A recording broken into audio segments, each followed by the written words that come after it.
Ал Қызылордада кәсібін жаңадан бастаған жастарға 10 миллион теңгеге дейін жеңілдетілген несие беріледі. Алғашқы болып 10 жас кәсіпкер жылдық өсімі 6%бен 59 миллион теңгенің несие сертификатын алды. Өңірде бизнеске бет бұрған жастардың саны артып келеді. Былтыр нәтижелі жұмыспен қамту және жаппай кәсіпкерлікті дамыту бағдарламасы аясында іс бастағандардың 75%-ын жастар құрайды.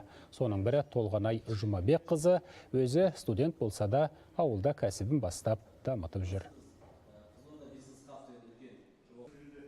Маған 10 миллион теңге несие беріп отыр. Мен 10 миллион теңгемен жылыжай және де жаңағы мал бордақылау алаңын ашып жатырмын. Қазіргі уақытта біз жаңадан құрылыс бастап жатырмыз. Жұмыс енді басталып жатыр. Мемлекеттік бағдарламалар бар, салалық бағдарламалар бар, қаржылық институттар бар. Өкінішке орай жастардың бәрібір біле бермейді. Екіншіден, мына сол жасалып жатқан мемлекет тарапынан жасалып жатқан қайырымдарды, жақсылықтарды, мынандай қаржы институттарының жұмыстарын, антикоррупциялық сүйемелдеу жұмыстарын жүргізуді біз өзіміздің мойнымызға алып отырмыз.